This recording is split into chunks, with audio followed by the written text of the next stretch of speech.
The first, Huanghe, the Yellow River. China is a river country. She looks not outwards, but inwards. The second, Huangle Changchen, the Great Wall. The wall keeps people out, but also in. The third, the dragon. China's benevolent dragon that protects our leaders, protects our people, so long as they do not threaten its order. In China we say, don't wake the dragon.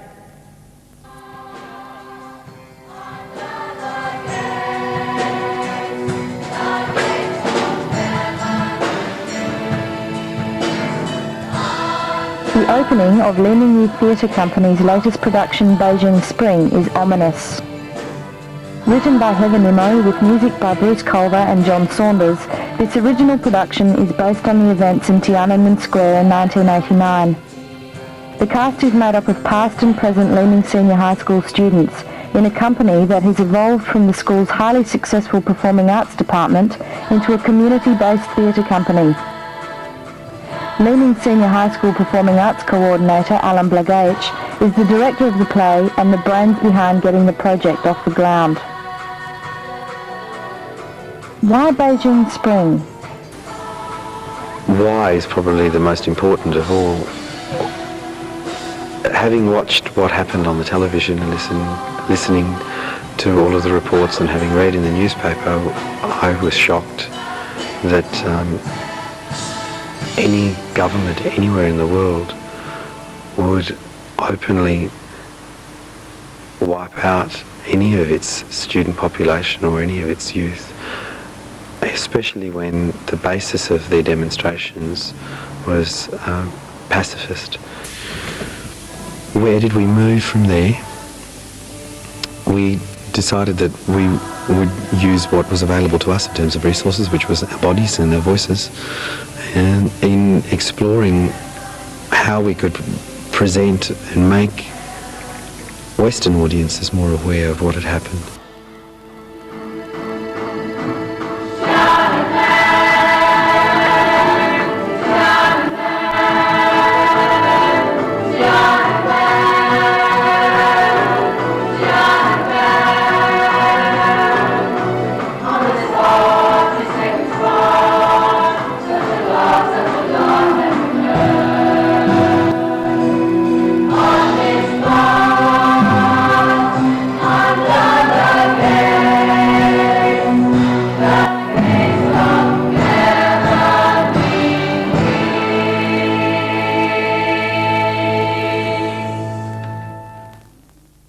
Both in China and in the production, it is the students that are important.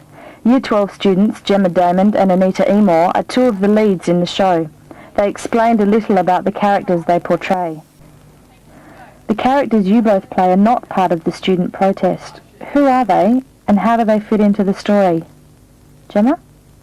Well, my character's name is Simone, and she basically represents the West because she's a contrast to the rest of the play.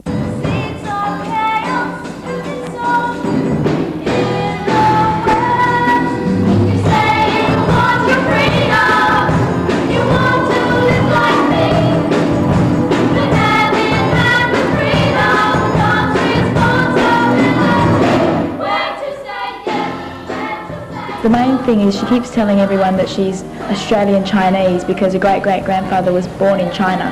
So the main difficulty in her character was trying to work out where she fitted in, whether it was in Australia or in China. So that's why she came to China, not to see all the tourist attractions, but to see where she belonged. And at the end she realises that it's not her fight. She can't stay and fight with everyone, so she leaves. I think it adds a touch of realism to the play because not everyone's stayed and fought. Black clouds right in the warm sunshine, pictures that fall from the tree. Spring rain spilling like sweet wine. All these things are saying to me.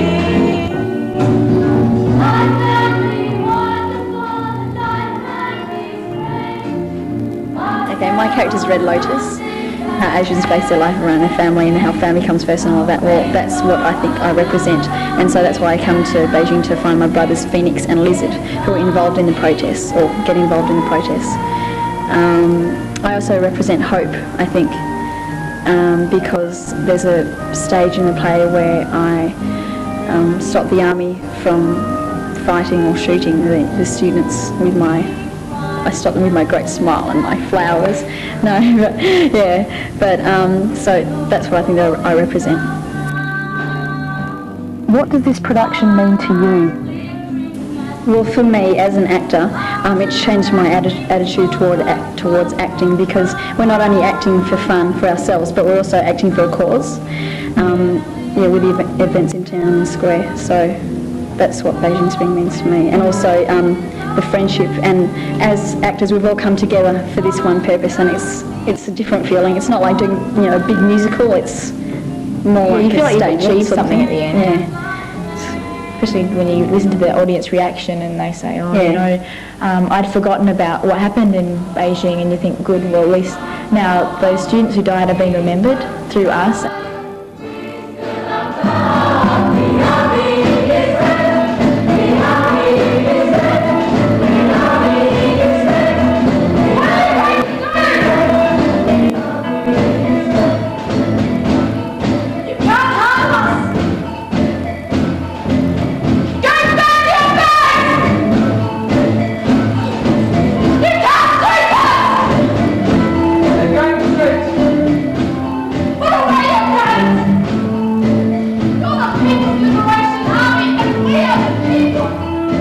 Former Leeming Senior High School student, 18-year-old Christina Buddy, plays the lead role, a character based on Chinese student leader Chai Ling.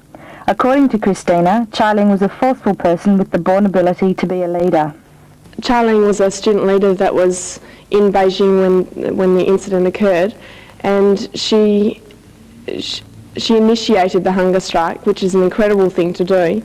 And for her, it was a peaceful demonstration, which is, again, it's an amazing thing that they didn't want any fighting, and so they worked through peaceful measures, which is the way they thought that they could get what they wanted. She was patriotic to her country. It wasn't something that she didn't want to get out of China. She wants to change China and stay in China. She loves her country.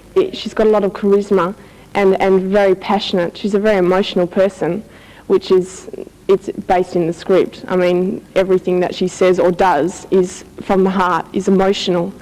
And for her, the idea of the demonstrations, the idea of the hunger strike, it's an emotional thing. And so she continues from the heart.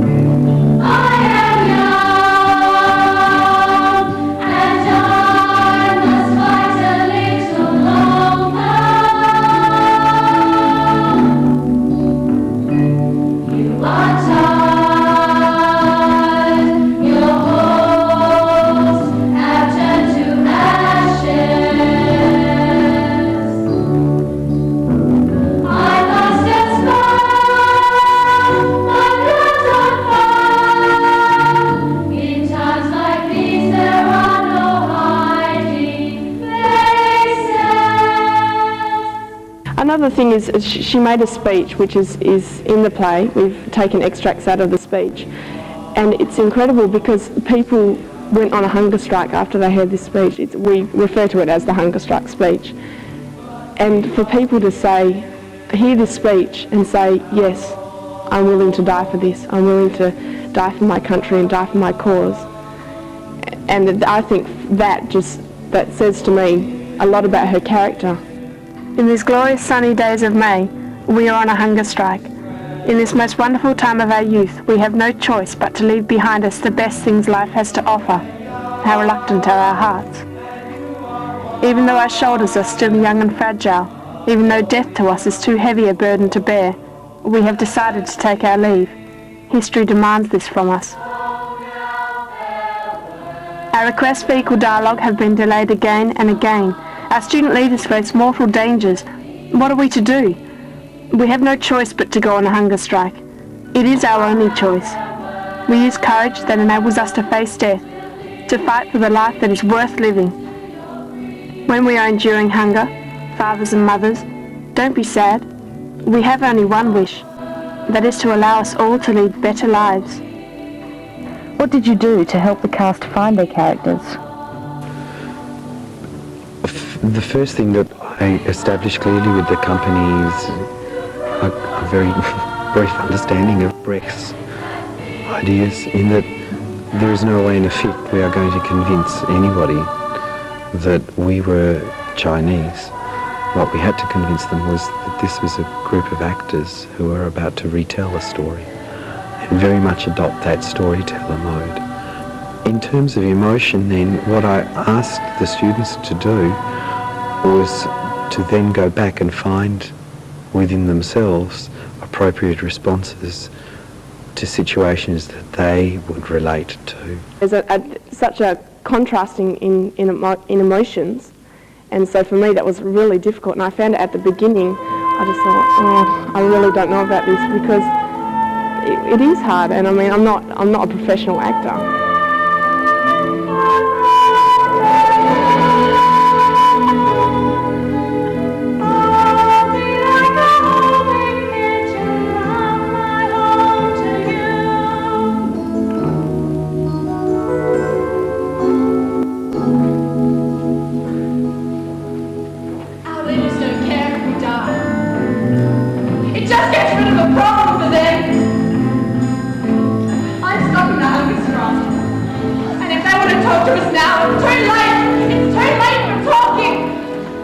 Prior to each performance, the company takes time to relax, be together and get into character.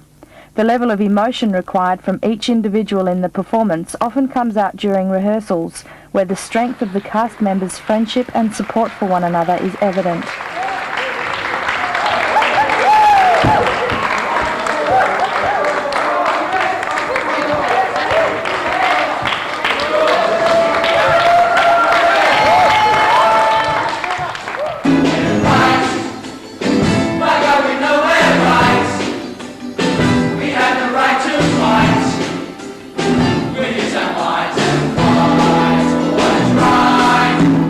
History teacher Anthony Radich plays Chinese leader Deng Xiaoping. Throughout the length of the play, Anthony and fellow politician Matthew Woods are situated high above the rest of the cast, keeping a close watch on the activities and earning the scorn of every student in Tiananmen Square. But these student demonstrations have begun to infect the workers. We cannot allow the Polish disease to break out in China.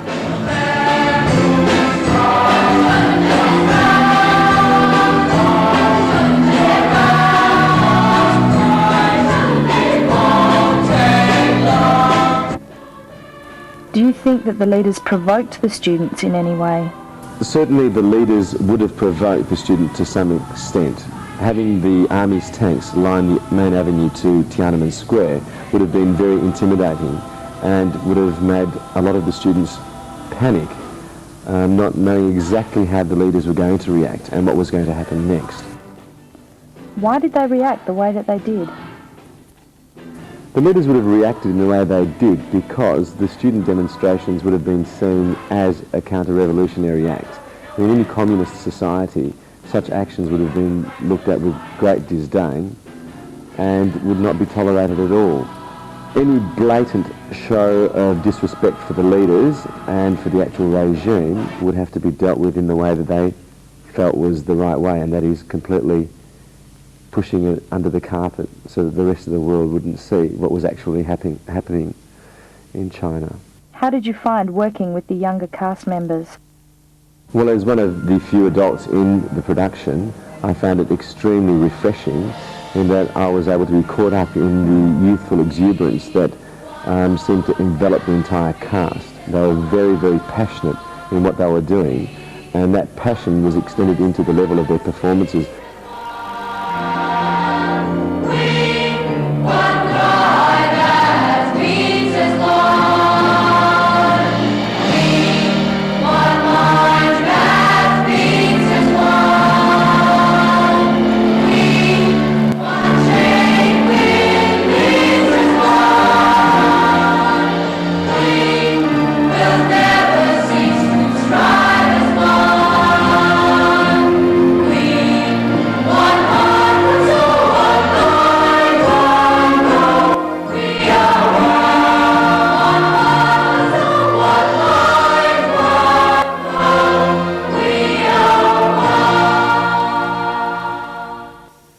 students in Beijing were optimistic right up until the massacre took place. How did the cast get that across when they knew what the outcome would be?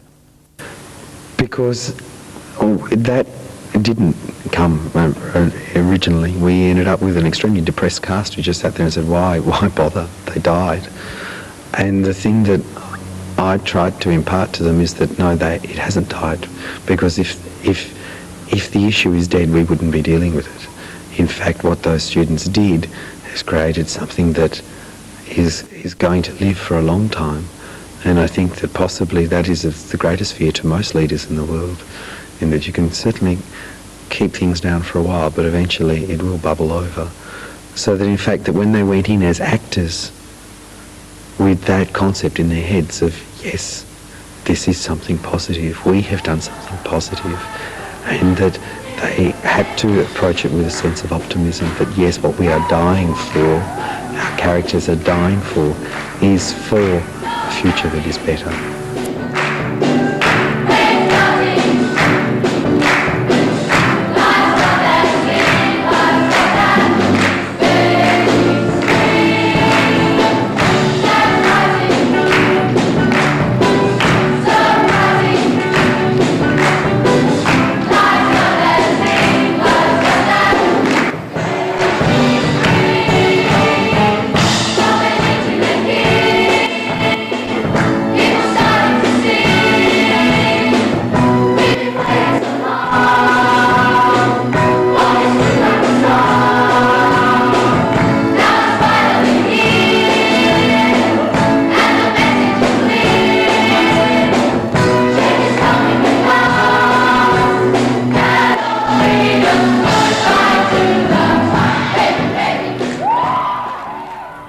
Why do you feel this is such an important story to tell? I feel like we need to tell this story. People forget so easily about things that have happened, and it's needed. They need their memories triggered. And it's not just in China, it's in other places. But this is just one incident that we've concentrated on, and it's very important that people remember that the youth of today have so many ideas, and they're not just young individuals that, because they haven't had the experience of life, they don't know what's going on. They do, they know what they want. We're not calling off aspiration. Don't be foolish. Not until our leaders talk to us. What are they afraid of? Losing some of their power. Losing control. They lived through the Cultural Revolution. They remember what Chairman Mao said. Get rid of the books, throw teachers in jail. Let loose the Red Guard, let chaos prevail. But we don't want chaos. We want dialogue. So you'd see it as not just a struggle in China, but the struggle of youth elsewhere also. That's right, it is. There's a line in the show which always springs to mind when I think of this, and it says, the old men are the walking dead who now haunt the land. Why won't the old men listen? Why can't they hear? And it's so true. I mean, it's not, that's very general, it's not everyone, but there's just so many people who don't understand what the youth need, and that they're the future, and they need to be heard. I'll show you how it works. Who wants to stay in the square? Who wants to stay in the square? Who wants to stay in the square? Who wants to stay in the square? Where's the ball?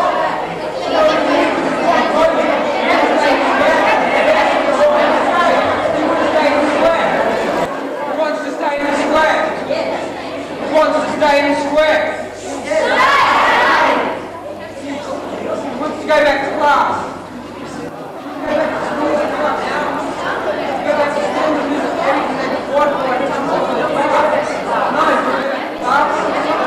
Who wants to go back to class? Looks like we stay. You chose to finish before the massacre. Why?